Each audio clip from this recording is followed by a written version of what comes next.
novena do Natal nos convida a refletir sobre a família. Leitura do Santo Evangelho segundo São Lucas. No tempo de Herodes, rei da Judéia, houve um sacerdote chamado Zacarias, pertencente à classe de Abias. Sua esposa, descendente de Arão, chamava-se Isabel. Ambos eram justos diante de Deus, caminhando irrepreensivelmente em todos os mandamentos e preceitos do Senhor. Não tinham filhos, porque Isabel era estéril, e ambos se achavam em idade avançada.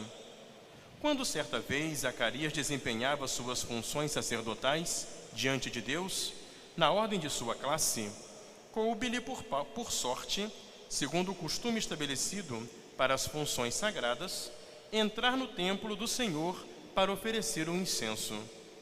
À hora do incenso, enquanto toda a multidão do povo se encontrava do lado de fora, rezando, apareceu-lhe o anjo do Senhor de pé à direita do altar do incenso. Ao vê-lo, Zacarias perturbou-se e encheu-se de temor. Mas o anjo lhe disse: Não tenhas receio, Zacarias. Tua oração foi ouvida. Isabel, tua esposa, te dará um filho, a quem porás o nome de João. Encherá teu coração de prazer e júbilo, e muitos se alegrarão com o seu nascimento, pois será grande diante do Senhor. Podemos sentar? Então, meus amados irmãos, começamos, com a graça de Deus, a novena do Santo Natal. É o nosso caminho para Belém, é o nosso itinerário espiritual com Nossa Senhora e São José, para encontrarmos o grande mistério do nascimento do Filho de Deus neste Natal que se aproxima. E a novena, ela sempre começa, na nossa novena aqui tradicional, com essa reflexão sobre a família. Natal sempre é festa de família, porque é o nascimento de uma criança. Um filho foi dado a nós, um filho nasceu para nós.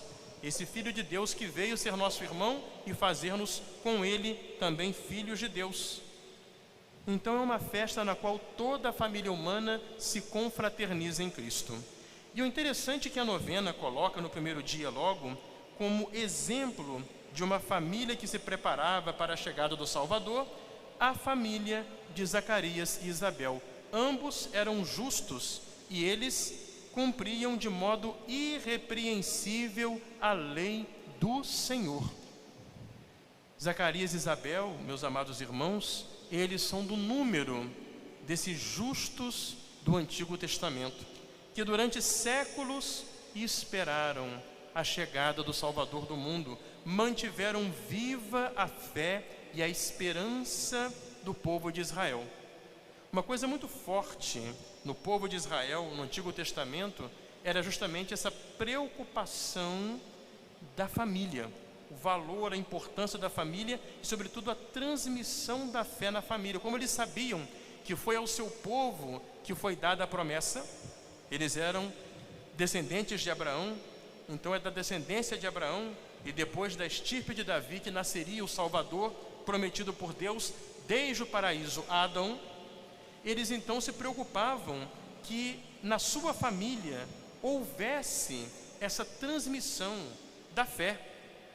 Nós conhecemos aquela fórmula de fé, da fé de Israel, que a lei ensinava: vocês devem todos os dias transmitir para os vós deveis todos os dias transmitir para vossos filhos e para os filhos dos vossos filhos. É o Shema Israel, não é?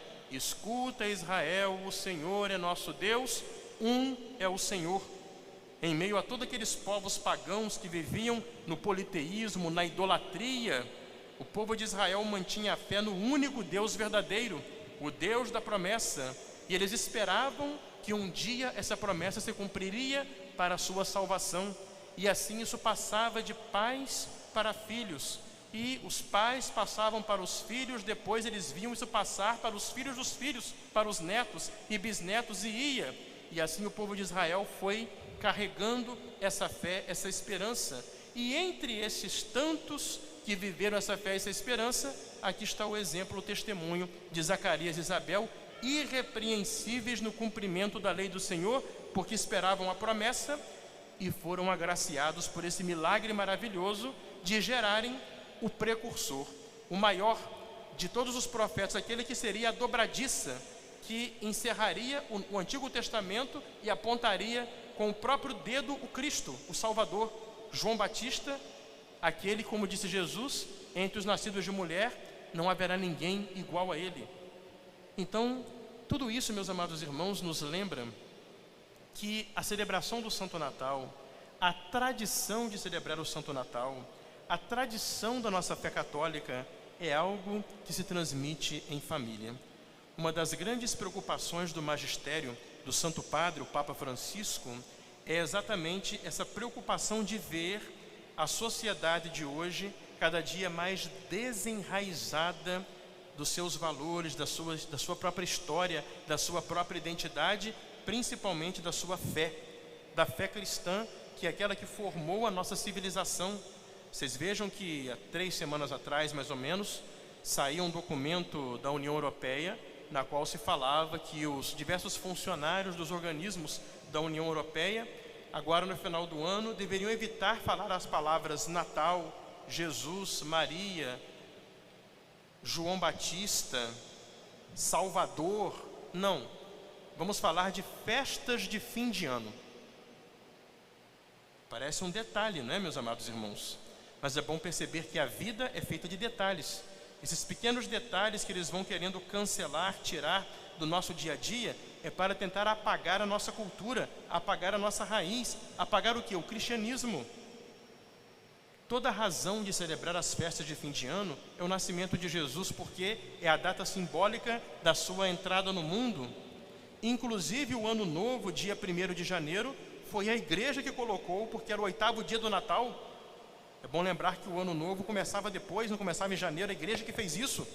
Tudo isso o que é? É todo esse conjunto de práticas através das quais se transmite, e principalmente isso, na família, de pais para filhos, a tradição da fé cristã, os valores cristãos que devem nortear nossa vida.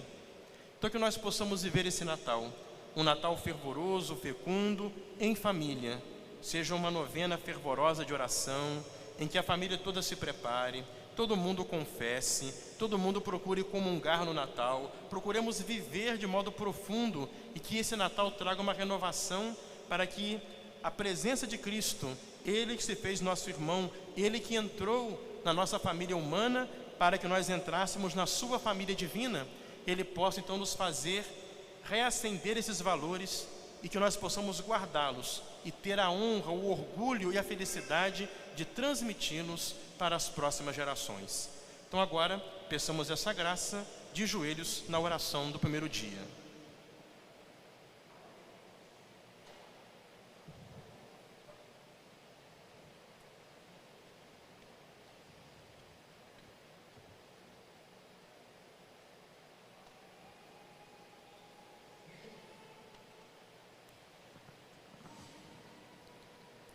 Iluminai-nos, Senhor, com o exemplo da vossa família e dirigi nossos passos no caminho da paz. Oremos. Senhor Jesus,